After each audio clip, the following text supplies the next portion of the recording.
Revista Espírita, agosto de 1858. Contradições na linguagem dos espíritos. As contradições encontradas muito frequentemente na linguagem dos espíritos, mesmo sobre questões essenciais, foram, até hoje, para certas pessoas uma causa de incerteza quanto ao valor real de suas comunicações, circunstância da qual não deixaram os adversários de tirar partido. Com efeito, à primeira vista, essas contradições parecem ser uma das principais pedras de tropeço da ciência espírita. Vejamos se elas têm a importância que lhes atribuem. Perguntaremos, em primeiro lugar, qual a ciência que não apresentou, em seus primórdios, semelhantes anomalias? Em suas investigações, que sábio não foi, muitas vezes confundido por fatos que pareciam lançar por terra as regras estabelecidas? Se a botânica, a zoologia, a fisiologia, a medicina e nossa própria língua não nos oferecem milhares de exemplos, e se suas bases não desafiam toda contradição? Comparando os fatos, observando as analogias e as dessemelhanças, que se chega, pouco a pouco, a estabelecer as regras, as classificações, os princípios. Numa palavra, a constituir, a ciência. Ora, o Espiritismo apenas começa a despontar. Não é, pois, de admirar que se submeta à lei comum, até que seu estudo esteja completo. Só então se reconhecerá que aqui, como em todas as coisas, a exceção quase sempre vem confirmar a regra. Não obstante, em todas as épocas, os espíritos nos têm dito para não nos inquietarmos com essas pequenas divergências e que, dentro de pouco tempo, todos seriam levados à unidade de crença. Essa predição, por certo, se realiza a cada dia, à medida que se penetra mais adiante nas causas desses fenômenos misteriosos, e os fatos são mais bem observados. Já as dissidências que se manifestaram na origem tendem, evidentemente, a enfraquecer-se. Pode-se mesmo dizer que resultam agora apenas de opiniões pessoais isoladas. Se bem esteja o Espiritismo na natureza e tenha sido conhecido e praticado desde a mais remota antiguidade, é fato notório que, em nenhuma outra época, foi tão universalmente espalhado quanto hoje. É que outrora faziam dele um estudo misterioso, ao qual o vulgo não era iniciado. Conservou-se por uma tradição, que as vicissitudes da humanidade e a ausência dos meios de transmissão enfraqueceram insensivelmente. Os fenômenos espontâneos, que vez por outra jamais deixaram de produzir-se, passaram despercebidos ou foram interpretados segundo os preconceitos ou a ignorância da época, ou, ainda, explorados em proveito dessa ou daquela crença. Estava reservado ao nosso século, onde o progresso recebe um impulso incessante, tornar clara uma ciência que, por assim dizer, somente existia em estado latente. Não foi senão há poucos anos que os fenômenos foram observados seriamente. Na realidade, o Espiritismo é uma ciência nova que se implanta pouco a pouco no espírito das massas, esperando ocupar uma posição oficial. De início, essa ciência pareceu bem simples. Para as pessoas superficiais, consistia na arte de fazer girar as mesas. Contudo, por suas ramificações e consequências, uma observação mais atenta revelou que era, ao contrário, muito mais complexa do que se havia suspeitado. As mesas girantes são como a maçã de Newton que, na sua queda, encerra o sistema do mundo. Aconteceu com o Espiritismo o que, de início, acontece com todas as coisas. Os primeiros não puderam ver tudo. Cada um viu por seu lado e se apressou a transmitir suas impressões conforme seu ponto de vista e segundo suas ideias ou prevenções. Ora, não é sabido que, de acordo com o meio, o mesmo objeto a uns pode parecer quente, ao passo que outros o acharão frio? Tomemos ainda outra comparação das coisas vulgares, mesmo que pareça trivial, a fim de nos fazer melhor compreender. Ultimamente, lia-se em diversos jornais: cogumelo é um produto dos mais bizarros, delicioso ou mortal, microscópico ou de dimensão fenomenal, confunde, sem cessar, a observação do botânico. No túnel de Doncaster, existe um cogumelo que, há 12 meses, se desenvolve, parecendo não haver ainda atingido sua última fase de crescimento. Atualmente, mede 15 pés de diâmetro. Veio num pedaço de madeira. É considerado o mais belo espécime de cogumelo que já existiu. Sua classificação é difícil, porque as opiniões estão divididas. Assim, eis a ciência em grande dificuldade por causa de um cogumelo que se apresenta sob um novo aspecto. Esse fato provocou em nós a seguinte reflexão. Suponhamos vários naturalistas, cada um a observar por seu lado uma variedade desse vegetal. Um dirá que o cogumelo é um criptógamo comestível, apreciado pelas pessoas de fino paladar. O segundo, que é venenoso. O terceiro, que é invisível a olho nu. E o quarto, que pode alcançar até 45 pés de circunferência, etc. À primeira vista, todas as asserções são contraditórias e pouco apropriadas à fixação das ideias sobre a verdadeira natureza dos cogumelos.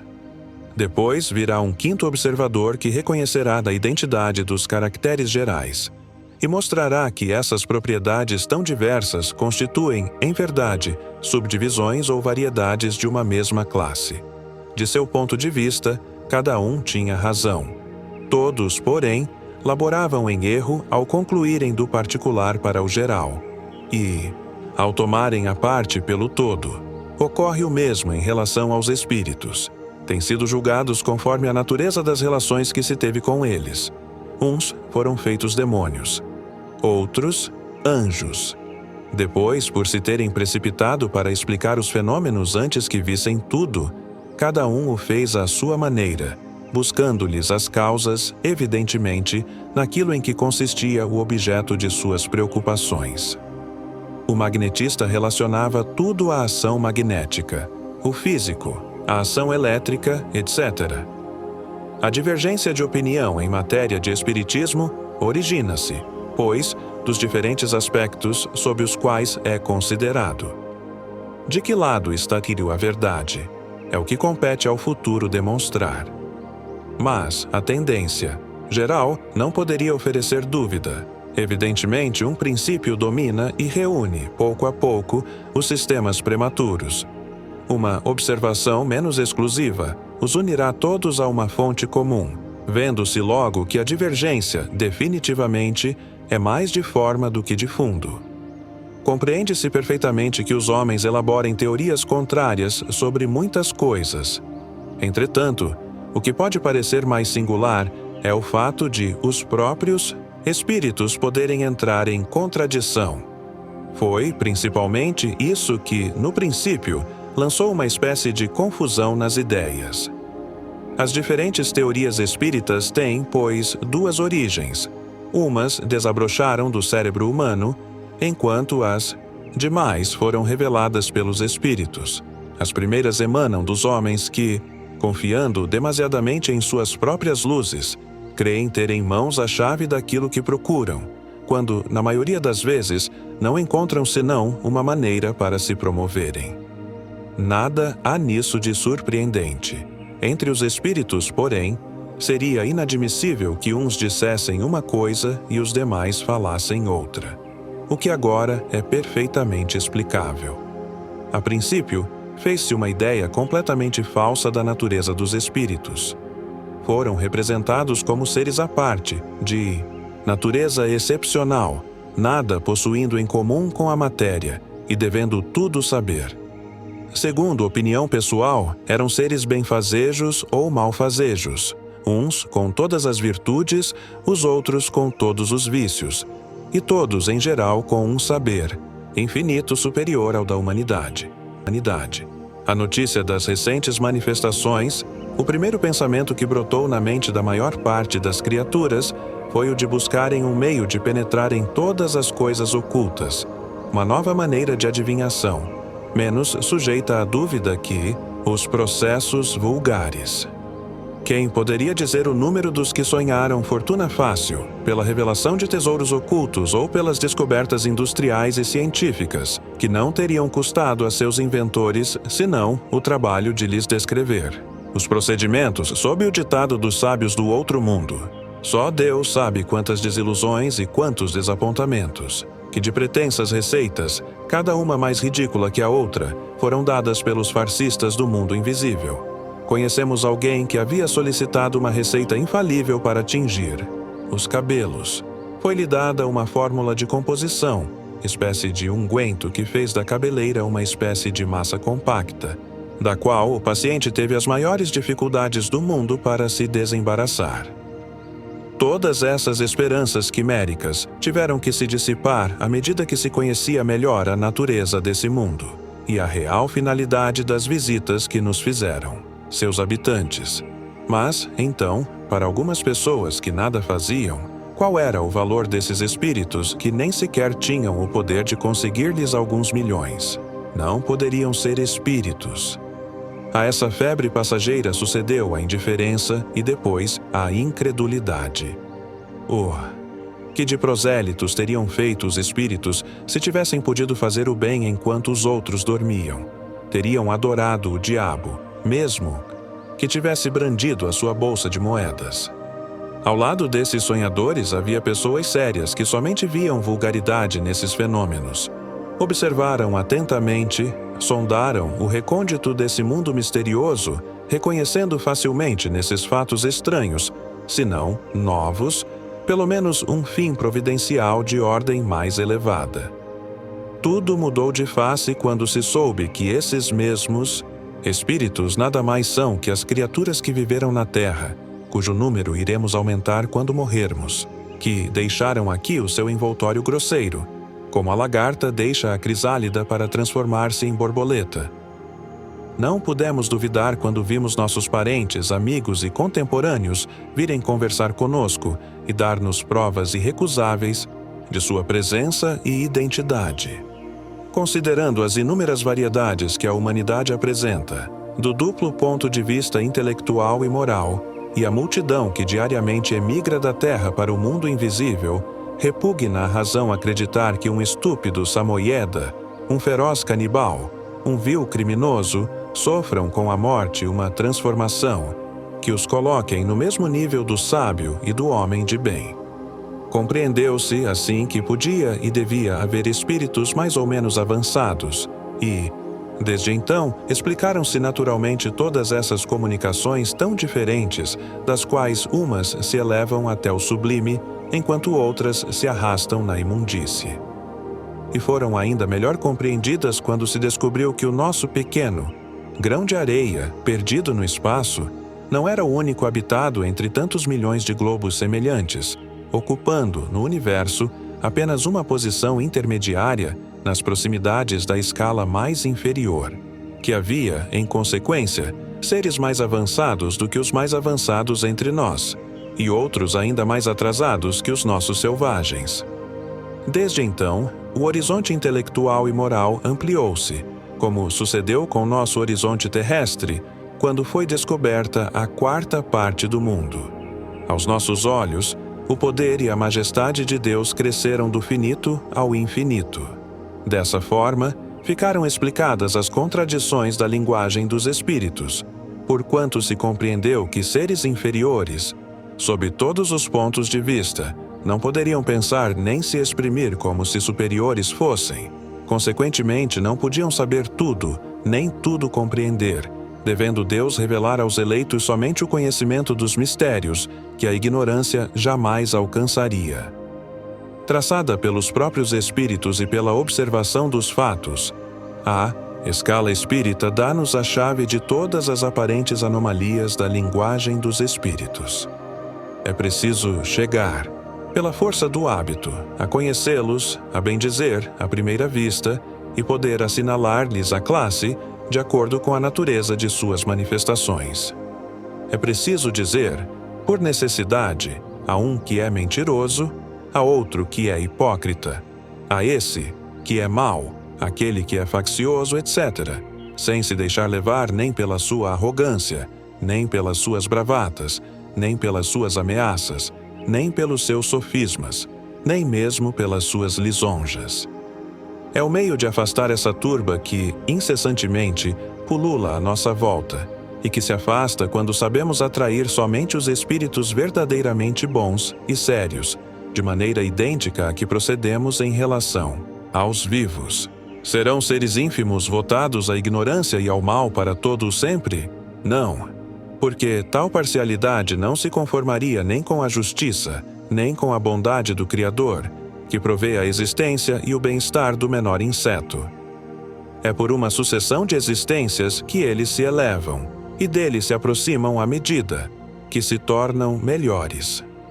Esses espíritos inferiores não conhecem de Deus senão o nome, não o veem nem o compreendem, da mesma forma que o último dos camponeses, isolado nos rincões mais distantes, não vê nem compreende o soberano que governa seu país. Se estudarmos cuidadosamente o caráter próprio de cada classe de espíritos, conceberemos facilmente que alguns deles são incapazes de fornecer ensinamentos exatos sobre o estado de seu mundo. Se, além disso, considerarmos que, por sua natureza, alguns espíritos são levianos, mentirosos, zombeteiros e malévolos, enquanto outros ainda se acham imbuídos das ideias e dos preconceitos terrestres, compreenderemos que, em suas relações conosco, podem divertir-se à nossa custa, induzir-nos propositadamente ao erro por malícia, afirmar o que não sabem, dar-nos conselhos pérfidos ou mesmo enganar-se de boa fé, julgando as coisas conforme seu ponto de vista. Se temos uma comparação, suponhamos que uma colônia de habitantes da Terra, um belo dia, encontre meios de estabelecer-se na Lua. Imaginemos essa colônia composta de diversos elementos da população de nosso globo, desde o europeu mais civilizado até o selvagem australiano. Sem dúvida, os habitantes da Lua ficarão emocionados e maravilhados de poderem obter, junto a seus novos hóspedes, informações precisas sobre nosso planeta, que alguns supunham habitado, embora não tivessem certeza, considerando-se que também entre eles alguns se julgam os únicos seres do universo. Caem sobre os recém-chegados, fazem-lhes perguntas, e os sábios se apressam para publicar a história física e moral da Terra. Como não seria autêntica essa história, desde que foi obtida de testemunhas oculares? Um deles recolhe em sua casa um zelandês, que lhe ensina que, neste mundo, é um banquete comer homens, e que Deus o permite, desde que se sacrificam vítimas em seu nome. Na casa de outro é um filósofo moralista que lhe fala de Sócrates e Platão, assegurando que a antropofagia é uma abominação condenável por todas as leis divinas e humanas. Aqui é um muçulmano que não se alimenta de carne humana, mas diz que a salvação é obtida matando o maior número possível de cristãos. Ali é um cristão que fala que Maomé é um impostor. Mais longe, um chinês considera como bárbaros todos os demais, afirmando que Deus permite que os filhos devem ser lançados ao rio, contanto que existam em grande quantidade. Um boêmio traça o quadro das delícias da vida dissoluta das capitais. Um anacoreta prega a abstinência e as mortificações. Um faquir indiano dilacera o corpo e, durante anos, se impõe sofrimento para descerrar as portas do céu, de tal sorte que as privações de nossos mais piedosos cenobitas não passam de sensualidade. Em seguida, vem um bacharel, afirmando que é a terra que gira, e não o sol. Um camponês, dizendo que o bacharel é mentiroso, pois vê muito bem o sol levantar-se e deitar-se todos os dias. Um africano diz que faz muito calor. Um esquimó, que o mar é uma planície de gelo e que só se viaja de trenó. A política não fica atrás. Uns elogiam o regime absoluto, outros a liberdade. Alguém garante que a escravidão é contrária à natureza, sendo irmãos todos os homens, já que são filhos de Deus. Outro ainda afirma que determinadas raças foram feitas para a escravidão e são muito mais felizes que no estado de liberdade, etc. Imagino os escritores selenitas bastante embaraçados para escreverem a história física, política, moral e religiosa do mundo terrestre com semelhantes documentos. Talvez, pensarão alguns, encontraremos maior unidade entre os sábios. Interroguemos esse grupo de doutores. Ora, um dos dois, médico da Faculdade de Paris, Centro das Luzes, garante que todas as moléstias têm por princípio o sangue viciado, fazendo-se necessário, pois renová-lo por meio de sangrias, seja qual for a sua causa. Laborais em erro, meu caro confrade, replica um segundo. O homem jamais dispõe de tanto sangue. Se o tirais, tirai-lhe a vida. Convenhamos que o sangue esteja viciado. O que fazemos quando um vaso está sujo? Não o quebramos, limpamos. Então, purgai, purgai, purgai até a extinção. Tomando a palavra, diz um terceiro: Senhores, com vossas sangrias matais os doentes. Com vossos purgantes os envenenais. A natureza é mais sábia que todos nós. Deixemo-la agir e aguardemos. Se é isso, replicam os dois primeiros, se matamos nossos doentes, vós os deixais morrer. A disputa começava a se inflamar, quando um quarto, tomando à parte um selenita e o conservando à sua esquerda, disse-lhe: Não os escuteis. São todos ignorantes.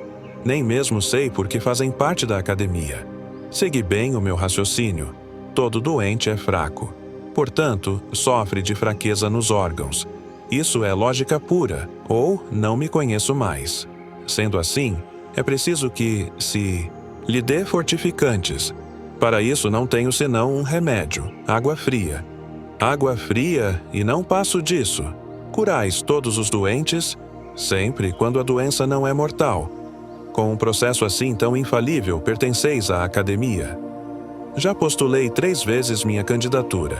Pois bem, sabeis que fui repelido por esses pretensos sábios, porque estavam certos de que eu os pulverizaria com minha água fria. Senhor Selenita, diz um novo interlocutor puxando-o para a direita, vivemos em uma atmosfera de eletricidade.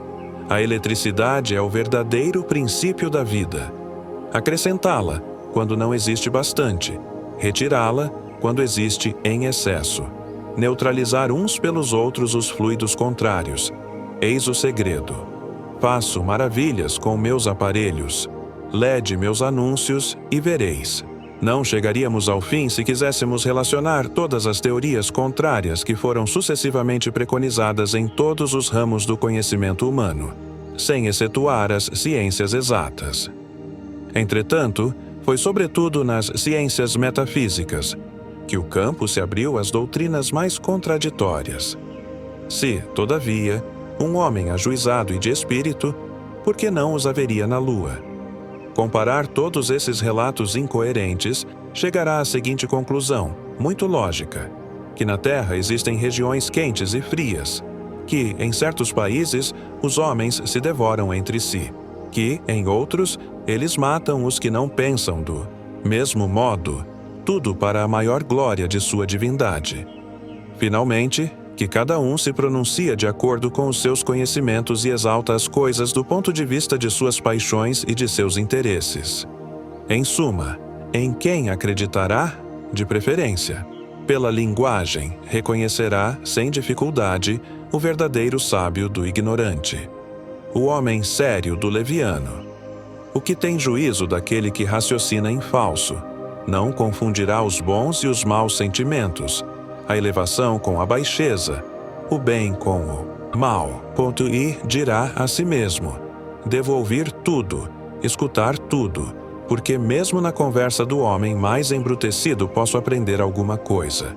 Minha estima e minha confiança, porém, não serão conquistadas senão por aqueles que delas se mostrarem dignos. Se essa colônia terrena deseja implantar seus costumes e usos em sua nova pátria, os sábios repelirão os conselhos que lhes parecerem perniciosos e se confiarão àqueles que julgarem mais esclarecidos, neles não vendo nem falsidade, nem mentiras, mas, ao contrário, reconhecendo seu sincero amor do bem.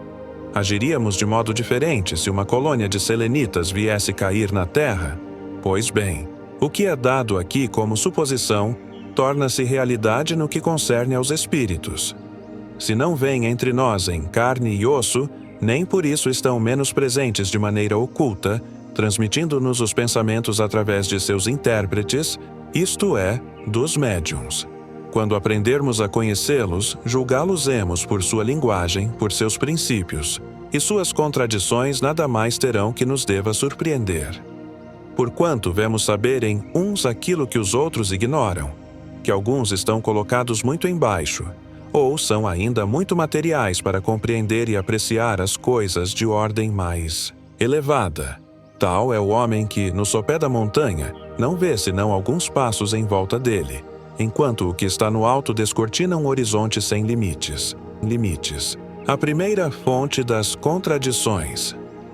A primeira fonte das contradições decorre, pois, do grau de desenvolvimento intelectual e moral dos espíritos. Porém, há outras, sobre as quais é útil chamar a atenção. Dirão que passamos sobre a questão dos espíritos inferiores, desde que assim o é. Compreende-se que possam enganar-se por ignorância. Todavia, como se justifica que espíritos superiores estejam em dissidência, que utilizem, em certo país, uma linguagem diferente da que empregam em outro? Finalmente, que o mesmo espírito nem sempre seja coerente consigo mesmo.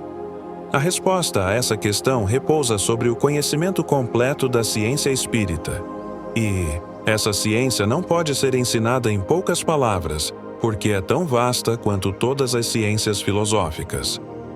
Como todos os ramos do conhecimento humano, só é adquirida pelo estudo e pela observação. Não podemos repetir aqui tudo quanto já publicamos sobre o assunto. A ele, pois, remetemos nossos leitores, limitando-nos a um simples resumo. Todas essas dificuldades desaparecem para quem quer que lance, sobre esse terreno, um olhar investigador e sem prevenção. Provam os fatos que os espíritos enganadores se paramentam de nomes respeitáveis, sem o menor escrúpulo, a fim de que suas torpezas sejam aceitas com mais facilidade, o que, por vezes, também ocorre entre nós. Pelo fato de um espírito apresentar-se sob um nome qualquer, não significa que seja realmente aquele que pretende ser. Todavia, na linguagem dos espíritos sérios há um cunho de dignidade com o qual não se poderia equivocar. Só respira bondade e benevolência, e jamais se desmente. A dos espíritos impostores, ao contrário, seja qual for o verniz com que se apresentem, deixa sempre a cauda exposta, como se diz vulgarmente. Nada há, pois, de espantoso em que os espíritos inferiores, sob nomes usurpados, ensinem verdadeiros disparates. Compete ao observador procurar conhecer a verdade, e o pode fazer sem dificuldade, desde que queira compenetrar-se do que, a esse respeito, dissemos em nossa instrução prática. Esses mesmos espíritos geralmente lisonjeiam os gostos e as inclinações das pessoas, cujo caráter sabem bastante fraco e bastante crédulo para os ouvir. Fazem-se eco de seus preconceitos e até mesmo de suas ideias supersticiosas por uma razão muito simples. Os espíritos são atraídos por suas simpatias, pelo espírito, das pessoas que os chamam ou que os escutam com prazer. Quanto aos espíritos sérios, podem igualmente manter uma linguagem diferente segundo as pessoas, mas com outro objetivo.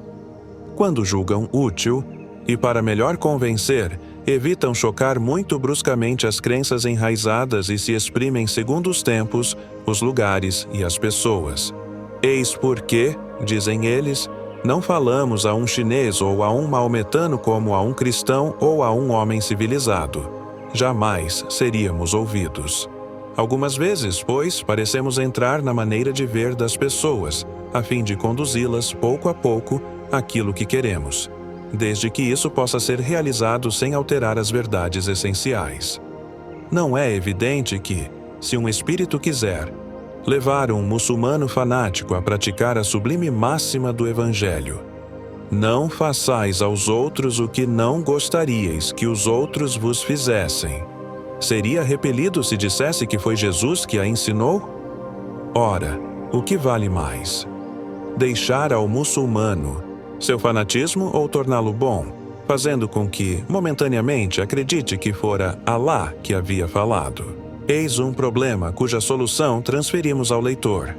Quanto a nós, parece-nos que, tornando-o mais doce e mais humano, seria ele menos fanático e mais acessível à ideia de uma nova crença do que se lhe quiséssemos impor pela força.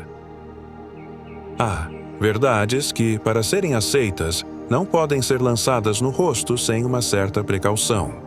Quantos males teriam os homens evitado se sempre houvessem agido assim? Como se vê, os espíritos também tomam precauções quando falam. Nesse caso, porém, a divergência está no acessório e não no principal. Induzir os homens ao bem.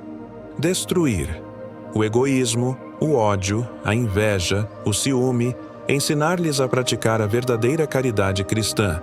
Eis para eles o essencial. O resto virá em seu devido tempo.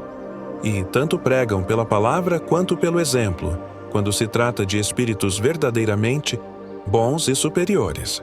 Tudo neles respira doçura e benevolência. A irritação, a violência, a aspereza e a dureza de linguagem, mesmo que seja para dizer boas coisas, jamais denotam um sinal de verdadeira superioridade. Os espíritos realmente bons não se irritam, nem jamais se encolerizam. Se não são ouvidos, vão-se embora. Eis tudo.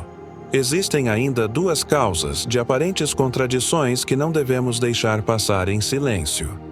Como já dissemos em muitas ocasiões, os espíritos inferiores dizem tudo o que se quer, sem se preocuparem com a verdade. Os espíritos superiores se calam ou se recusam a responder quando lhes fazem uma pergunta indiscreta ou sobre a qual não lhes é permitido dar explicações. Dizem eles: neste caso, não insistais jamais, porque serão espíritos levianos que responderão, e vos enganarão. Acreditais que somos nós, e podeis pensar que entramos em contradição. Os espíritos sérios não se contradizem jamais. Sua linguagem é sempre a mesma com as mesmas pessoas. Se um deles diz coisas contrárias sob o mesmo nome, ficais certos de que não é o mesmo espírito que fala, ou, pelo menos, que não se trata de um espírito bom. Reconhecereis o bom pelos princípios que ensina, pois todo espírito que não prega o bem não é um espírito bom, e devereis repeli-lo. Querendo dizer a mesma coisa em dois lugares diferentes, o mesmo espírito não se servirá literalmente das mesmas palavras. Para ele, o pensamento é tudo, mas o homem, infelizmente, é levado mais a se prender à forma do que ao fundo. E é essa forma que, muitas vezes, interpreta ao sabor de suas ideias e paixões. Dessa interpretação podem originar-se contradições aparentes, que, igualmente, têm sua fonte na insuficiência da linguagem humana para exprimir as coisas extra-humanas. Estudemos o fundo, perscrutemos o pensamento íntimo, e veremos analogia muitas vezes onde um exame superficial nos teria mostrado um disparate. As causas das contradições na linguagem dos espíritos. As causas das contradições na linguagem dos espíritos podem, pois, ser assim resumidas. Primeiro, o grau de ignorância ou de saber dos espíritos aos quais nos dirigimos. Segundo, o embuste dos espíritos inferiores que, tomando nomes sob empréstimo, podem dizer, por malícia, ignorância e maldade, o contrário do que disse alhures o espírito cujo nome usurparam. Terceiro, os defeitos pessoais do médium, que podem influir sobre a pureza das comunicações e alterar ou modificar o pensamento do espírito.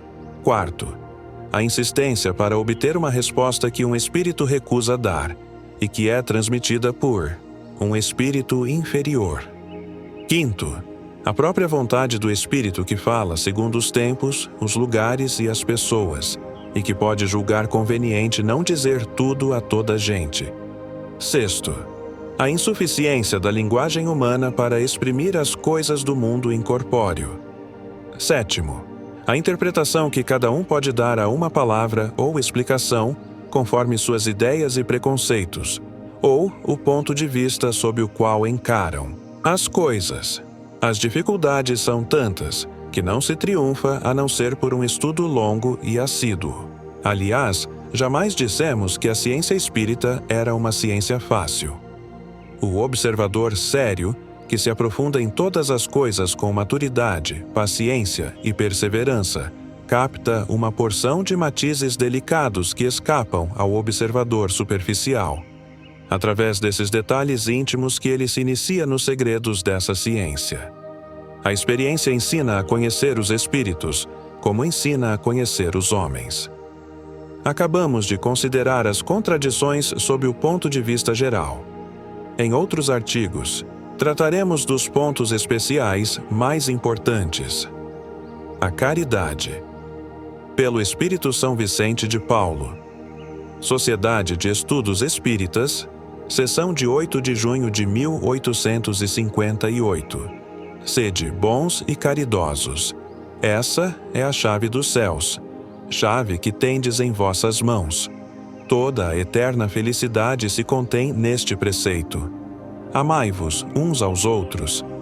Não pode a alma elevar-se às altas regiões espirituais, senão pelo devotamento ao próximo. Somente nos arroubos da caridade encontra ela ventura e consolação. Sede bons. Amparai os vossos irmãos. Deixai de lado a horrenda chaga do egoísmo. Cumprido esse dever, abrir-se-vos-á o caminho da felicidade eterna. Ao demais, qual dentre vós ainda não sentiu o coração pulsar de júbilo, de íntima alegria, a narrativa, de um ato de bela dedicação, de uma obra verdadeiramente caridosa? Se unicamente buscasseis a volúpia que uma ação boa proporciona, conservar-vos-íeis sempre na senda do progresso espiritual. Não vos faltam os exemplos. Rara é apenas a boa vontade. Notai que a vossa história guarda piedosa lembrança de uma multidão de homens de bem. Eu vos citaria aos milhares, aqueles cuja moral não tinha por objetivo senão melhorar o vosso globo. Não vos disse o Cristo: tudo o que concerne às virtudes da caridade e do amor? Por que desprezar os seus ensinamentos divinos?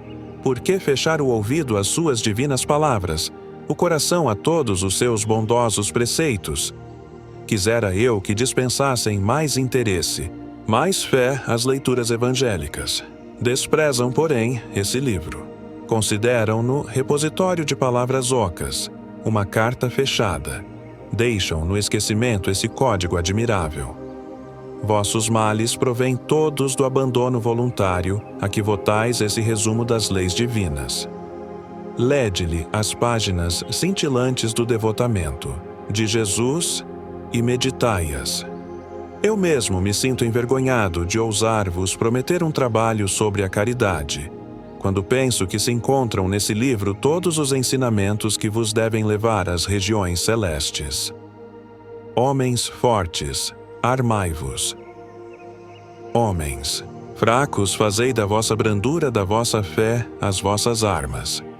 Sede mais persuasivos, mais constantes na propagação da vossa nova doutrina. Apenas encorajamento é o que vos vimos dar. Apenas para vos estimularmos o zelo e as virtudes é que Deus permite nos manifestemos a vós outros. Mas, se cada um o quisesse, bastaria a sua própria vontade e a ajuda de Deus. As manifestações espíritas unicamente se produzem para os de olhos fechados e corações indóceis. Entre vós, homens que têm a cumprir missões de amor e de caridade, escutai-os, exaltai a sua voz. Fazeis se resplandeçam seus méritos, e sereis, vós próprios, exaltados pelo desinteresse e pela fé viva de que vos penetrarão. As advertências detalhadas que vos deveriam ser dadas, sobre a necessidade de ampliar o círculo da caridade e nele incluir todos os infelizes, cujas misérias são ignoradas, todas as dores que, em nome dessa doutrina, caridade, se devem buscar em seus redutos para os consolar, seriam muito extensas. Vejo com satisfação que homens eminentes e poderosos auxiliam esse progresso, que deve unir todas as classes humanas, os felizes e os infelizes, coisa estranha. Dão-se todos as mãos e se ajudam mutuamente em sua miséria. Porque são os felizes mais morosos em ouvir a voz do infeliz. Porque necessitamos da mão dos poderosos da terra para impulsionar as missões de caridade. Por que não respondemos com mais ardor a esses apelos? Porque deixamos a miséria, assim como o prazer, macular o quadro da humanidade. A caridade é a virtude fundamental sobre que há de repousar todo o edifício das virtudes terrenas. Sem ela, não existem as outras. Sem a caridade, não há esperar melhor sorte, não há interesse moral que nos guie. Sem a caridade, não há. E fé, pois a fé não é mais do que pura luminosidade que torna brilhante uma alma caridosa. É a sua consequência decisiva. Quando deixardes que vosso coração se abra à súplica do primeiro infeliz que vos estender a mão. Quando lhe derdes algo, sem questionar se sua miséria não é fingida, ou se seu mal provém de um vício de que deu causa. Quando abandonardes toda a justiça nas mãos divinas. Quando deixardes o castigo das falsas misérias ao Criador. Quando, por fim, praticardes a caridade unicamente pela felicidade que ela proporciona, e sem inquirir de sua utilidade, então sereis os filhos amados de Deus, e Ele vos atrairá a si. A caridade é, em todos os mundos, a eterna âncora da salvação. A mais pura emanação do próprio Criador. É a sua própria virtude, dada por Ele à criatura. Como desprezar essa bondade suprema? Qual o coração, disso ciente, bastante perverso para recalcar em si e expulsar esse sentimento todo divino? Qual o filho bastante mau para se rebelar contra essa doce carícia? A caridade? Não ouso falar do que fiz, porque também os espíritos têm o pudor de suas obras. Considero, porém, a que iniciei como uma das que mais hão de contribuir para o alívio dos vossos semelhantes. Vejo, com frequência, os espíritos a pedirem-lhe seja dado, por missão, continuar a minha tarefa. Vejo-os, minhas bondosas e queridas irmãs, no piedoso e divino ministério. Vejo-os praticando a virtude que vos recomendo, com todo o júbilo que deriva de uma existência de dedicação e sacrifícios. Imensa, dita, é a minha, por ver quanto lhes honra o caráter, quão estimada e protegida é a missão que desempenham. Homens de bem, de boa e firme vontade, uni-vos para continuar amplamente a obra de propagação da caridade. No exercício mesmo dessa virtude, encontrareis a vossa recompensa. Não há alegria espiritual que ela não proporcione já na vida presente. Sede unidos. Amai-vos uns aos outros, segundo os preceitos do Cristo. Assim seja. Agradecemos a São Vicente de Paulo a bela e boa comunicação que se dignou de nos dar. Gostaríamos que fosse proveitosa a todos. Permitiríeis que formulássemos algumas perguntas complementares a respeito do que acabastes de dizer? Resposta: eu o desejo muito. Meu objetivo é vos esclarecer. Perguntai o que quiserdes. Pergunta: pode-se entender a caridade de duas maneiras: a esmola propriamente dita e o amor aos semelhantes. Quando dissestes que era necessário que o coração se abrisse à súplica do infeliz que nos estendesse a mão, sem questionarmos se não seria fingida a sua miséria, não quisestes falar da caridade do ponto de vista da esmola? Resposta: sim, somente nesse parágrafo. Pergunta: dissestes que era preciso deixar a justiça de Deus à apreciação da falsa miséria. Parece-nos, entretanto, que dar sem discernimento às pessoas que não têm necessidade, ou que poderiam ganhar a vida, num trabalho honesto, será estimular o vício e a preguiça. Se os preguiçosos encontrassem aberta com muita facilidade a bolsa dos outros, multiplicar-se-iam ao infinito, em prejuízo dos verdadeiros infelizes. Resposta: podeis discernir os que podem trabalhar e, então, a caridade vos obriga a fazer tudo para lhes proporcionar trabalho. Entretanto, também existem falsos pobres, capazes de simular com habilidade misérias que não possuem. É para os tais que se deve deixar a Deus toda a justiça. Pergunta: aquele que não pode dar senão 1 centavo e que deve escolher entre 2 infelizes que lhe pedem, não tem razão de inquirir quem, de fato, tem mais necessidade, ou deve dar sem exame ao primeiro que aparecer? Resposta: deve dar ao que pareça sofrer mais.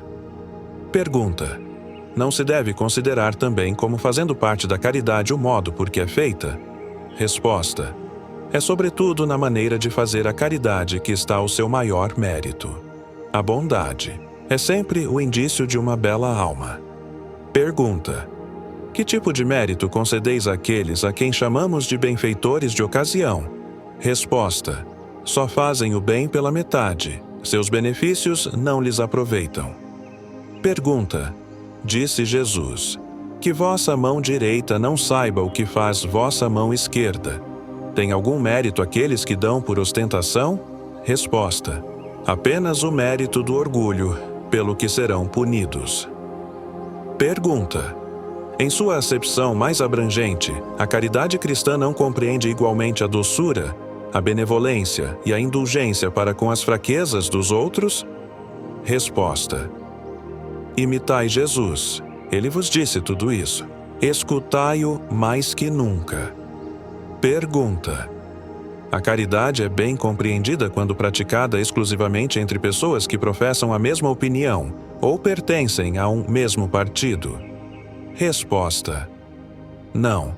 É sobretudo o espírito de seita e de partido que se deve abolir, porquanto todos os homens são irmãos.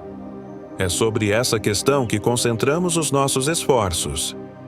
Pergunta: suponhamos que alguém vê 2 homens em perigo, mas não pode salvar senão um.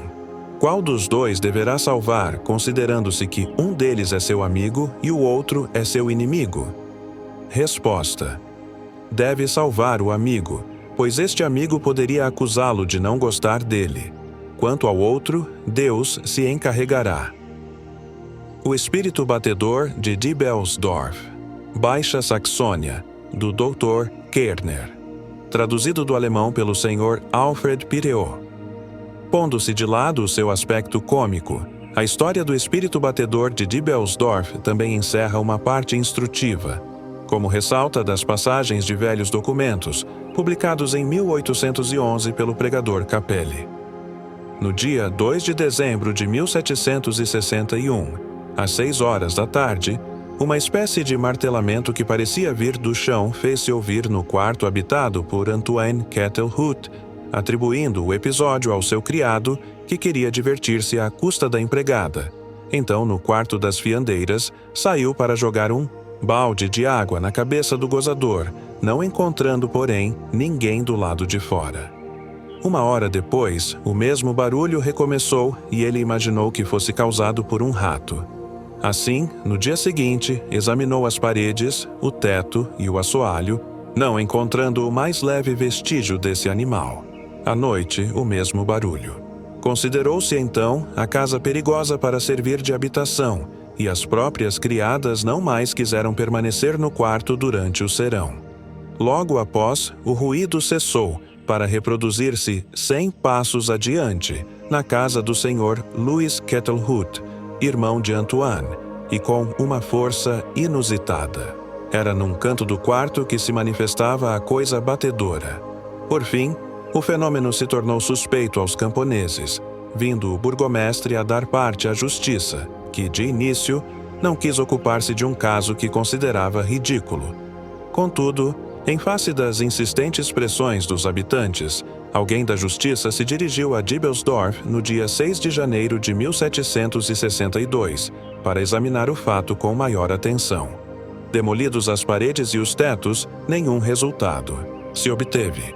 A família Kettelhut jurou não ter absolutamente nada a ver com aquela coisa estranha. Até então, não se havia conversado ainda com o batedor. Armando-se de coragem, um indivíduo de Nagam pergunta: Espírito batedor, estás aqui? Resposta: um golpe se fez ouvir. Pergunta: podes dizer como me chamo? Entre diversos nomes designados, o espírito bateu o nome do interlocutor. Pergunta: Há quantos botões em minha roupa? Resposta: 36 golpes foram dados. Os botões foram contados, havendo justamente 36. A partir desse momento, a história do espírito batedor espalhou-se nas redondezas, fazendo com que centenas de moradores de Brunswick se dirigissem à noite a Dibelsdorf, assim como ingleses e uma porção de curiosos estrangeiros. A multidão tornou-se tão numerosa que a milícia local não a podia controlar. Os camponeses tiveram que reforçar a guarda da noite, não se permitindo entrar os visitantes senão uns após os outros. Essa afluência de pessoas pareceu excitar o espírito a manifestações mais extraordinárias ainda, evoluindo para determinadas formas de comunicação que atestavam a sua inteligência. Jamais se atrapalhou nas respostas. Desejava-se saber o nome e a cor dos cavalos estacionados defronte da casa? Ele o indicava com precisão. Abria-se um livro de canto, colocava-se o dedo ao acaso sobre uma página e perguntava-se o número do trecho de música, desconhecido até mesmo do próprio interlocutor. Logo, uma série de golpes indicava perfeitamente o número designado. O espírito não fazia esperar sua resposta, que se seguia imediatamente após a pergunta. Também dizia quantas pessoas havia no quarto, quantas estavam do lado de fora, designando a cor dos cavalos, das roupas, a posição e a profissão das pessoas. Entre os curiosos encontrava-se um dia um homem de Rettin, completamente desconhecido em Dibelsdorf e morando há pouco tempo em Brunswick. Pediu ao espírito o local de seu nascimento e, a fim de o induzir em erro, citou grande número de cidades. Quando chegou ao nome de Rettin, um golpe se fez ouvir. Burguês astuto, imaginando pegar o espírito em falta, perguntou-lhe: Pergunta: quantas moedas possuo em meu bolso? Resposta: 681, seu número exato. A um confeiteiro disse quantos biscoitos tinha feito pela manhã. A um comerciante, quantas medidas de fita havia vendido na véspera. A um outro, o total de dinheiro recebido na antevéspera pelo correio. Era de humor bastante alegre, batendo à medida que se desejasse, e algumas vezes tão forte que o ruído era ensurdecedor. Durante o jantar, à noite, e após as orações, ele bateu. Amém. Esse sinal de devoção não impediu que um sacristão, revestido de um grande hábito de exorcista, tentasse desalojar o espírito de seu canto. A conjuração, porém, fracassou. O espírito nada temia, mostrando-se tão sincero nas respostas ao duque reinante Charles e a seu irmão Ferdinand, quanto a qualquer outra pessoa de menor condição. A história tomou, então, um rumo mais sério. Duque encarregou um médico e alguns doutores em direito para examinarem o fato. Os sábios explicaram as batidas pela presença de uma fonte subterrânea. Mandaram cavar um poço de 8 pés de profundidade e, naturalmente, encontraram água, considerando-se que Dibelsdorf está situada em região baixa. A água que jorrou inundou o quarto, mas o espírito continuou a bater em seu canto habitual. Os homens de ciência imaginaram, então, que estavam sendo vítimas de uma mistificação, concedendo ao doméstico a honra de tomar o lugar daquele espírito tão bem instruído. Sua intenção era enfeitiçar a criada. Todos os habitantes do vilarejo foram convidados a ficar em casa num dia determinado. O doméstico foi mantido à vista, porque, segundo a opinião dos sábios, devia ser o culpado. Mas o espírito respondeu novamente a todas as perguntas. Reconhecido inocente, o serviçal foi posto em liberdade. A justiça, porém, queria um autor para o delito, acusando o casal Kettlehut pelo barulho de que se queixavam, embora fossem pessoas benevolentes, honestas e irrepreensíveis em todas as coisas, e tivessem procurado as autoridades desde o início das manifestações. Por meio de promessas e ameaças, uma jovem foi forçada a testemunhar contra seus patrões.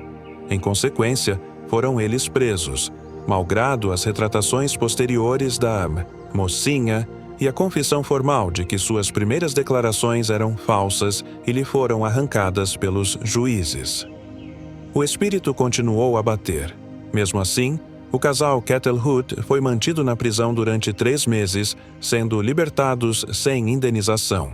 Após o término desse prazo, muito embora os membros da comissão assim tivessem concluído o seu relatório, todos os meios possíveis para descobrir a causa do barulho foram infrutíferos.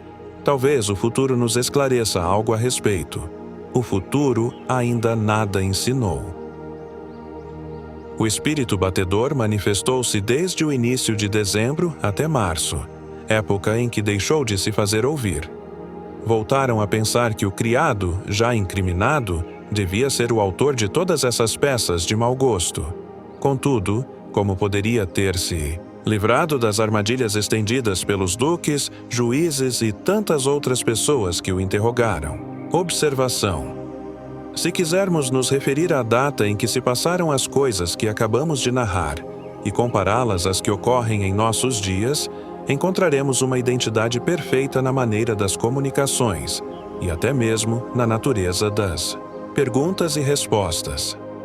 Nem a América, nem nossa época descobriram os espíritos batedores, da mesma forma que não descobriram os outros espíritos, como o demonstraremos por inúmeros fatos autênticos, mais ou menos antigos. Há, todavia, entre os fenômenos atuais e os de outrora, uma diferença capital. Estes últimos eram quase todos espontâneos, ao passo que os nossos se produzem quase à vontade de certos médiuns especiais. Essa circunstância permitiu melhor estudá-los e aprofundar-lhes a causa. A essa conclusão dos juízes, talvez o futuro nos esclareça algo a respeito. Hoje, o autor não responderia. O futuro ainda nada ensinou. Vivesse esse autor e saberia que o futuro, ao contrário, ensinou tudo. Mais esclarecida do que há um século, a justiça de nossos dias, a propósito das manifestações espíritas, não cometeria os equívocos que recordam os cometidos na Idade Média. Nossos próprios sábios já penetraram bastante os mistérios da natureza para não se deixarem levar pelas coisas desconhecidas. Têm sagacidade suficiente para não se exporem, como fizeram seus antecessores, aos desmentidos da posteridade, em detrimento de sua reputação. Se algo desponta no horizonte, não se apressam em dizer, não é nada, por temer que esse nada seja um navio. Se não o veem, calam-se e esperam. Eis aí a verdadeira sabedoria. Observações a propósito dos desenhos de Júpiter. Estamos inserindo neste número da revista, conforme havíamos anunciado, o desenho de uma habitação de Júpiter executado e gravado pelo Sr. Victorien Sardou como médium, ao qual acrescentamos o artigo descritivo que teve a gentileza de escrever a respeito. Seja qual for, sobre a autenticidade dessas descrições, a opinião dos que nos poderiam acusar de nos ocuparmos do que acontece nos mundos desconhecidos, quando há tanto o que fazer na Terra, rogamos aos nossos leitores não perderem de vista que o nosso objetivo, como o indica o subtítulo da revista, é, antes de tudo, o estudo dos fenômenos, nada devendo, portanto, ser negligenciado. Ora, como fato de manifestação, esses desenhos são, incontestavelmente, os mais notáveis, se considerarmos que o autor não sabe desenhar nem gravar, e que o desenho que oferecemos foi por ele gravado em água forte, sem modelo nem ensaio prévio, em 9 horas. Supondo que esse desenho seja uma fantasia do espírito que o traçou, o simples fato de sua execução não seria um fenômeno menos digno de atenção, e, a esse título, cabe à nossa coletânea torná-lo conhecido, bem como a descrição que dele nos deram os espíritos, não para satisfazer a vã curiosidade das pessoas fúteis, mas como objeto de estudo para quantos desejarem aprofundar-se em todos os mistérios da ciência espírita. Incorreria em erro quem acreditasse que fazemos da revelação de mundos desconhecidos o objeto capital da doutrina. Para nós, isso não constituiria senão um acessório, que julgamos útil como complemento de estudo. Para nós, o essencial será sempre o ensinamento. Moral, de sorte que procuramos nas comunicações do além-túmulo, sobretudo aquilo que possa esclarecer a humanidade e conduzi-la ao bem, único meio de lhe assegurar a felicidade neste e no outro mundo. Não se poderia dizer o mesmo dos astrônomos, que igualmente sondam os espaços, e perguntar qual seria a utilidade, para o bem da humanidade, saberem calcular com precisão rigorosa a parábola de um astro invisível? Nem todas as ciências têm um interesse eminentemente prático. Entretanto, a ninguém ocorre tratá-las com desdém, porque tudo que amplia o círculo das ideias contribui para o progresso. Dá-se o mesmo com as comunicações espíritas, ainda que escapem ao círculo acanhado da nossa personalidade. Habitações do planeta Júpiter. Se há um fato que gera perplexidade entre certas pessoas convencidas da existência dos espíritos, não nos ocuparemos aqui das outras. É, seguramente, a existência de habitações em suas cidades, tal como ocorre entre nós. Não me pouparam de críticas. Casas de espíritos em Júpiter. Que gozação! Que seja, nada tenho a ver com isso. Se o leitor aqui não encontra, na verossimilhança das explicações, uma prova suficiente de sua veracidade, se, como nós, não se surpreende com a perfeita concordância das revelações espíritas com os dados mais positivos da ciência astronômica, numa palavra, se não vê senão uma hábil mistificação nos detalhes que se seguem e no desenho que os acompanha, eu o convido a pedir explicação aos espíritos, de quem sou apenas o instrumento e o eco fiel. Que ele evoque Palissy ou Mozart, ou outro habitante desse mundo bem-aventurado, que sejam interrogados, que minhas afirmações sejam controladas pelas suas, que, enfim, discutam com eles. Quanto a mim, apenas apresento o que me foi dado, repetindo somente o que me foi dito. E, por esse papel absolutamente passivo, creio-me ao abrigo tanto da censura quanto do elogio. Feita essa ressalva, e uma vez admitida a confiança nos espíritos, se aceitar como verdadeira a única doutrina realmente bela e sábia que a evocação dos espíritos nos revelou até aqui, isto é, a migração das almas de planeta em planeta, suas encarnações sucessivas e seu progresso incessante pelo trabalho, as habitações de Júpiter não nos deverão mais causar admiração. Desde que o espírito se encarna num mundo submetido como o nosso a uma dupla revolução, isto é, a alternativa de dias e noites e ao retorno periódico das estações. Desde que tenha um corpo, por mais frágil que seja esse envoltório material, não reclama apenas alimentação e vestuário, mas também um abrigo, ou, pelo menos, um local de repouso. Consequentemente, uma casa. Com efeito, foi exatamente isso que nos disseram. Como nós, e melhor que nós, os habitantes de Júpiter têm seus lares comuns e suas famílias, grupos harmoniosos de espíritos simpáticos, unidos no triunfo. Depois de o haverem sido na luta. Daí as moradas tão espaçosas que podemos chamar merecidamente de palácios. Como nós, ainda, esses espíritos têm suas festas, suas cerimônias, suas reuniões públicas, o que explica a existência de edifícios especialmente destinados a essas finalidades. Finalmente, devemos encontrar nessas regiões superiores toda uma humanidade ativa e laboriosa como a nossa, como nós, submetida a leis, necessidades e deveres, com a só diferença de que o progresso, rebelde aos nossos esforços, torna-se conquista fácil para os espíritos que já se despojaram de nossos vícios terrestres. Não deveria ocupar-me aqui, senão da arquitetura de suas habitações. Contudo, para a exata compreensão dos detalhes que se seguem, uma palavra de explicação não será inútil. Se Júpiter só é acessível aos espíritos bons, daí não se segue que sejam excelentes no mesmo grau todos os seus habitantes.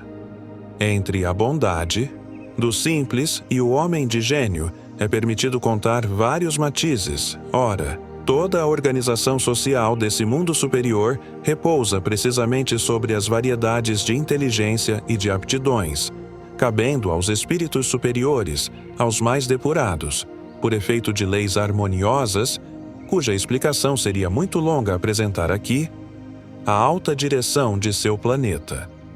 Essa supremacia não se detém aí. estendendo-se até os mundos inferiores, onde esses espíritos, por sua influência, favorecem e ativam incessantemente o progresso religioso, gerador dos demais. É preciso acrescentar que, para esses espíritos depurados, não haveria senão trabalhos intelectuais, pois suas atividades só se exercem no domínio do pensamento. Eles já conquistaram bastante império sobre a matéria para não serem senão debilmente entravados por ela no livre exercício de sua vontade.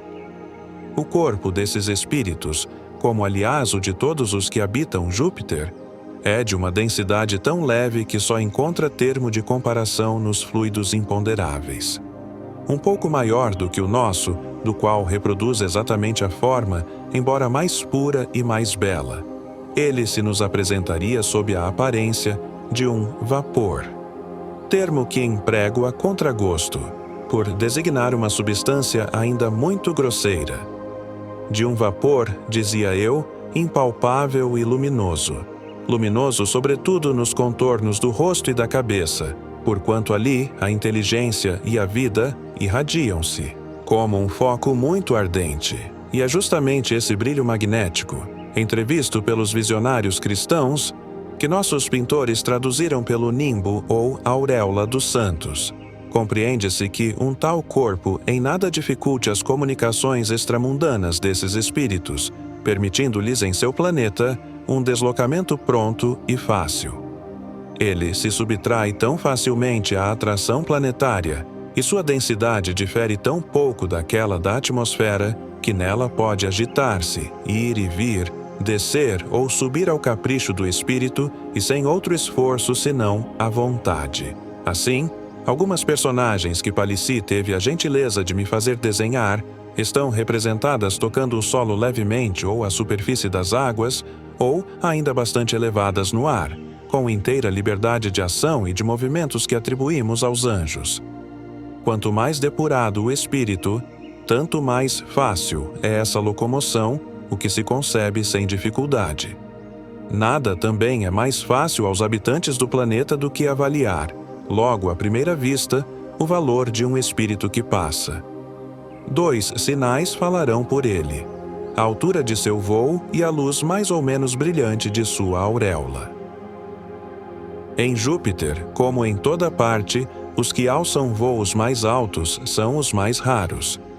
Abaixo deles, é preciso contar várias camadas de espíritos inferiores, tanto em virtude quanto em poder, mas naturalmente livres para os igualarem um dia, quando se aperfeiçoarem. Escalonados e classificados conforme os seus méritos, estes se dedicam mais particularmente aos trabalhos que interessam ao próprio planeta, não exercendo sobre os mundos inferiores a autoridade toda poderosa dos primeiros.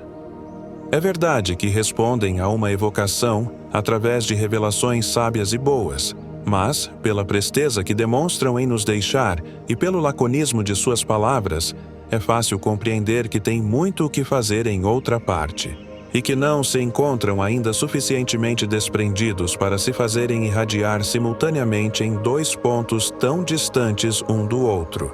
Enfim, seguindo os menos perfeitos desses espíritos, mas deles separados por um abismo, vêm os animais, que, como únicos serviçais e únicos trabalhadores do planeta, merecem uma menção toda especial. Se designamos pelo nome de animais os seres bizarros que ocupam a base da escala, é porque os próprios espíritos o utilizaram, e também em razão de nossa língua não dispor de melhor termo para nos oferecer. Essa designação os avilta bastante. Chamá-los, porém, de homens seria conceder-lhes muita honra. De fato, são espíritos votados à animalidade, talvez por muito tempo, ou, quem sabe, para sempre. Contudo, nem todos os espíritos são concordes com esse ponto, e a solução do problema parece pertencer a mundos mais elevados que Júpiter.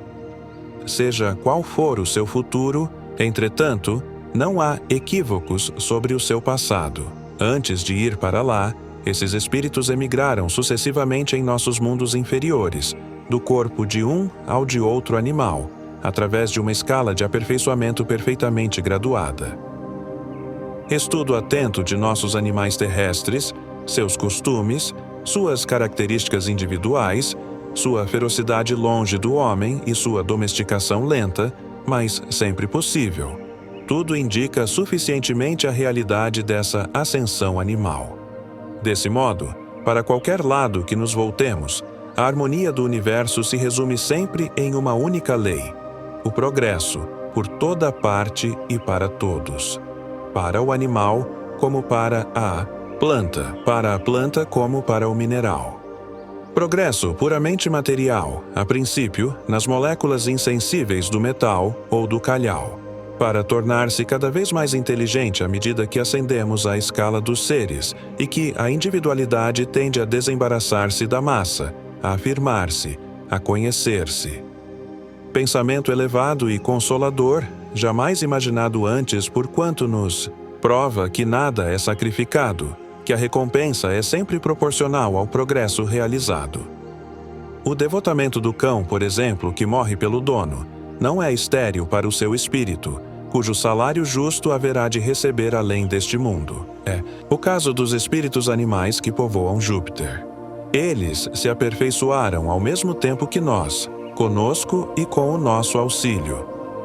A lei é mais admirável ainda.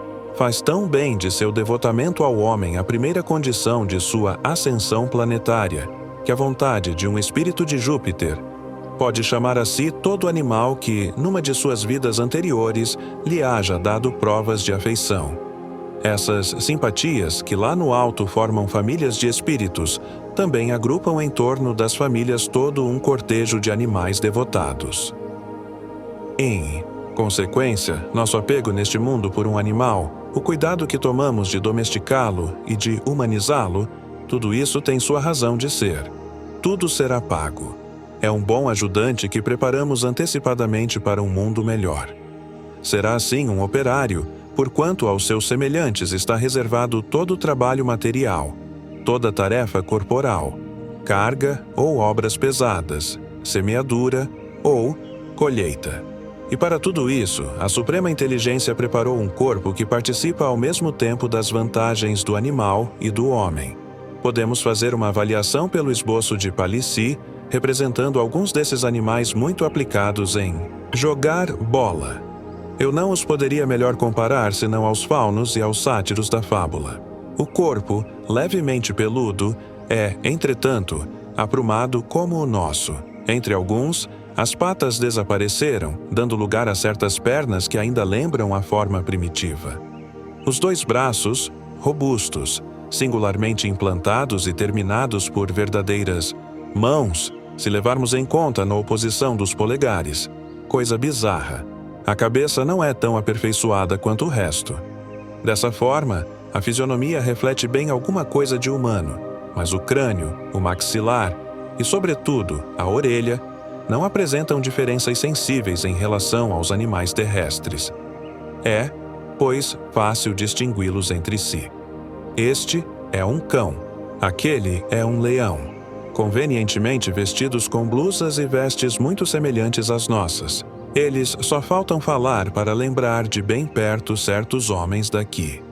Eis precisamente o que lhes falta e que não poderiam fazer. Hábeis para se entenderem entre si, por meio de uma linguagem que nada tem da nossa, não mais se enganam sobre as intenções dos espíritos que os comandam. Basta um olhar, um gesto. Há certos abalos magnéticos dos quais nossos domadores de bestas já conhecem o segredo. O animal adivinha e obedece sem murmurar e, melhor ainda, com boa vontade, porque está fascinado. É desse modo que lhe é imposta toda a tarefa pesada, e que, com seu auxílio, tudo funciona regularmente de um extremo ao outro da escala social. O espírito elevado pensa e delibera. O espírito inferior age com sua própria iniciativa e o animal executa. Assim, a concepção, a execução e o fato se unem numa mesma harmonia, levando todas as coisas a uma solução mais rápida, pelos meios mais simples e mais seguros. Pedimos desculpas por essa digressão. Ela era indispensável ao assunto que agora podemos abordar. Enquanto aguardamos as cartas prometidas, que facilitarão singularmente o estudo de todo o planeta, podemos, pelas descrições feitas pelos espíritos, fazer uma ideia de sua grande cidade, da cidade por excelência, desse foco de luz e de atividade que eles concordam estranhamente em designar pelo nome latino de Június. No maior de nossos continentes, diz Palissy, em um vale de 700 a 800 léguas de largura, para contar como vós, rio magnífico desce das montanhas do norte e, engrossado por uma porção de torrentes e de ribeirões, forma em seu percurso 7 ou 8 lagos, dos quais o menor mereceria entre vós o nome de mar. Foi sobre as margens do maior desses lagos, por nós batizado com o nome de Pérola, que nossos antepassados lançaram os primeiros fundamentos de Június. Essa cidade primitiva ainda existe, venerada e guardada como preciosa relíquia. Sua arquitetura difere muito da vossa. Explicar-vos-ei tudo isso em seu devido tempo. Por ora, ficai sabendo que a cidade moderna está apenas a algumas centenas de metros abaixo da antiga. Limitado entre altas montanhas, o lago se derrama no vale por 8 enormes cataratas, que formam outras tantas correntes isoladas e dispersas em todos os sentidos.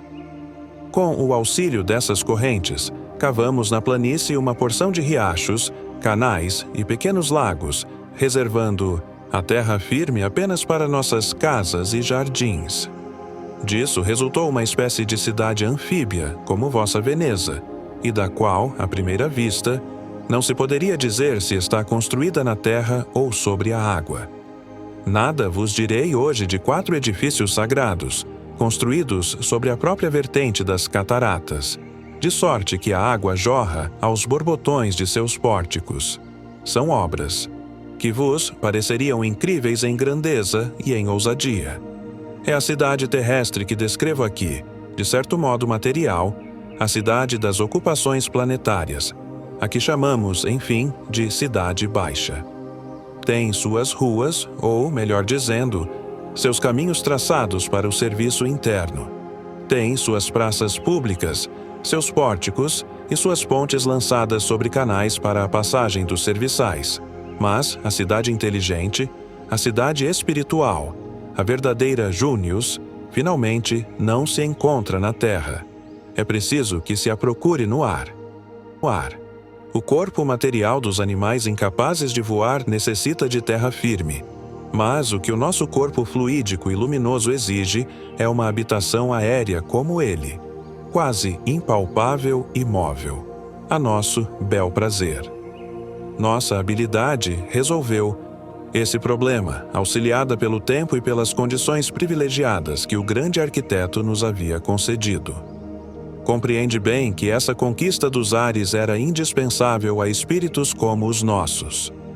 Nosso dia tem a duração de 5 horas, e nossa noite igualmente dura ao mesmo tempo.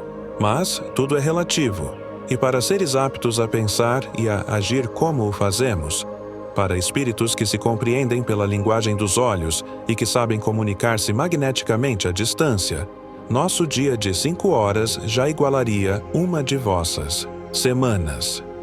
Em nossa opinião, era ainda muito pouco, e a imobilidade da morada, o ponto fixo do lar, eram um entrave para todas as nossas grandes obras. Hoje, pelo deslocamento rápido dessas moradas de pássaros, pela possibilidade de nos transportarmos, bem como os nossos, a tal ou qual endereço do planeta e a hora do dia que nos apraza, nossa existência pelo menos dobrou, e com ela, tudo quanto se possa conceber de útil e de grandioso. Em determinadas épocas do ano, aduz o espírito. Em certas festas, por exemplo, verás aqui o céu obscurecido pela nuvem de habitações que nos vem de todos os pontos do horizonte. É um curioso agregado de moradias esbeltas, graciosas, leves, de todas as formas, de todas as cores, equilibradas em diferentes alturas e continuamente em marcha, da cidade baixa para a cidade celeste. Alguns dias depois, passe o vácuo pouco a pouco, e todos esses pássaros desaparecem, Nada falta nessas moradas flutuantes, nem mesmo o encanto da verdura e das flores. Refiro-me a uma vegetação que não encontra paralelo entre vós, de plantas e até de arbustos que, pela natureza de seus órgãos, respiram, alimentam-se, vivem e se reproduzem no ar. Temos, diz ainda o mesmo Espírito, esses tufos de flores enormes, cujas formas e matizes nem podeis imaginar, e de uma leveza de tecido tão delicada que os torna quase transparentes, balançando no ar, sustentados por grandes folhas e munidos de gavinhas semelhantes às da videira, reúnem-se em nuvens de 1000 tonalidades ou se dispersam ao sabor do vento, oferecendo um espetáculo encantador aos viandantes da cidade baixa. Imagina a graça dessas jangadas de verdura, desses jardins flutuantes que nossa vontade pode fazer e desfazer, e que, algumas vezes, duram toda uma estação. Longas fieiras de lianas e de ramos floridos destacam-se dessas alturas e se dependuram até o solo. Cachos enormes se agitam, despetalando-se e liberando perfume. Os espíritos que se deslocam no ar param à sua passagem. É um lugar de repouso e de encontro, ou, se quisermos, um meio de transporte para terminar a viagem sem fadiga e em boa companhia. Um outro espírito estava sentado sobre uma dessas flores no momento em que o evoquei. Disse-me ele: neste instante é noite em Június, e me encontro sentado à distância sobre uma dessas flores aéreas que aqui desabrocham somente a claridade de nossas luas. Sob meus pés, toda a cidade baixa está entregue ao sono. Sobre minha cabeça e ao meu redor, contudo, e a perder de vista, não há senão movimento e alegria no espaço. Dormimos pouco. Nossa alma encontra-se muito desprendida para que as necessidades do corpo a tiranizem. E a noite é feita mais para os nossos servos do que para nós. É a hora das visitas e das longas conversas, dos passeios solitários, dos devaneios, da música. Só vejo moradas aéreas, resplandecentes de luz, ou guirlandas de folhas e flores, carregadas de bandos alegres. A primeira de nossas luas ilumina toda a cidade baixa. É uma luz suave, comparável à dos vossos luares. Mas, ao lado do lago, a segunda se eleva, emitindo reflexos esverdeados que dão a todo o rio o aspecto de um vasto prado. É sobre a margem direita desse rio, diz o Espírito, cuja água te ofereceria a consistência de um leve vapor, que está construída a casa de Mozart, que, por meu intermédio, Palissy houve por bem reproduzir sobre o cobre. Só apresento aqui a fachada sul. A grande entrada fica à esquerda, dando para a planície. À direita fica o rio. Os jardins estão localizados ao norte e ao sul. Perguntei a Mozart quais eram seus vizinhos. Mais acima, disse ele, e mais embaixo, 2 espíritos que não conheces. Mais à esquerda, apenas uma grande campina me separa do jardim de Cervantes. Como as nossas, portanto, a casa tem 4 faces, laborando em erro se disso fizéssemos uma regra geral. É construída com certa pedra que os animais extraem das pedreiras do norte e cuja cor o espírito compara a esses tons esverdeados que, muitas vezes, toma o azul do céu no momento em que o sol se põe. Quanto à sua rigidez, podemos fazer uma ideia por essa observação de Palissy, que ela se fundiria sob a pressão de nossos dedos humanos tão depressa quanto um floco de neve. Mesmo assim, ainda é uma das matérias mais resistentes do planeta. Nessas paredes, os espíritos esculpiram ou incrustaram estranhos arabescos que o desenho procura reproduzir. São ornamentos gravados na pedra e coloridos em seguida, ou incrustações que restabelecem a solidez da pedra verde através de um processo que no momento desfruta de grande popularidade e que nos vegetais conserva toda a graça de seus contornos, toda a delicadeza de seus tecidos, toda a riqueza de seu colorido. E o Espírito acrescenta, uma descoberta que fareis qualquer dia e que entre vós mudará muita coisa. A grande janela da direita apresenta um exemplo desse gênero de ornamentação. Um de seus bordos nada mais é que uma enorme cana, cujas folhas foram conservadas. O mesmo ocorre no coroamento da janela principal, que afeta a forma da clave de sol. São plantas sarmentosas, enlaçadas e incrustadas.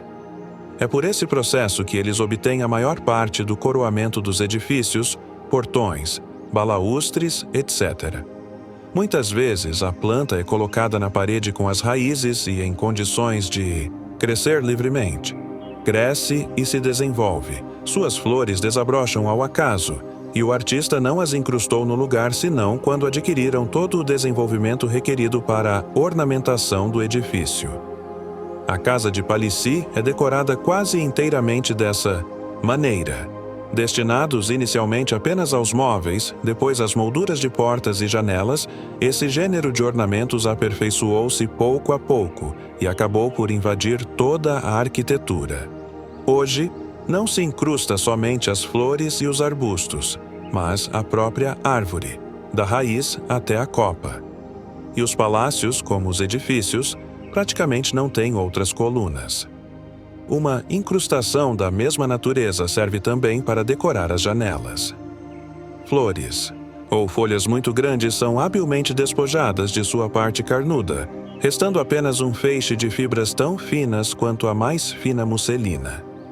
Cristalizam-nas, e dessas folhas reunidas com arte constrói-se uma janela inteira, que apenas filtra para o interior uma luz muito suave.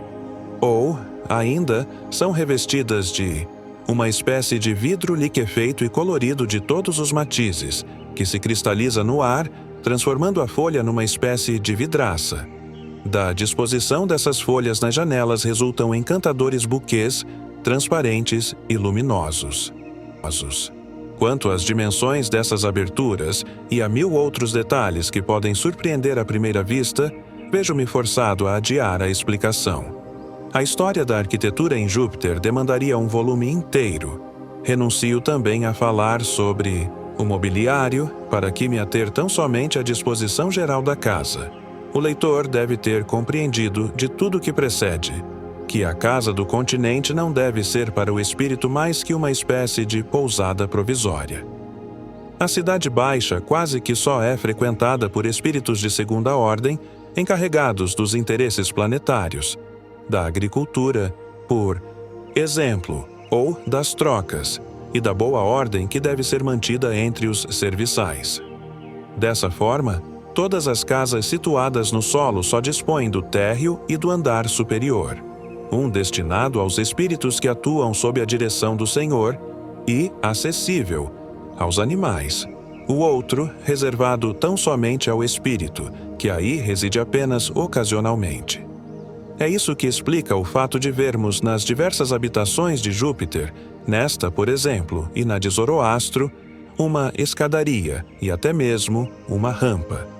Aquele que rasa a água como a andorinha e que pode correr sobre as hastes do trigo sem as curvar, passa muito bem sem a escadaria e sem a rampa para penetrar em sua casa.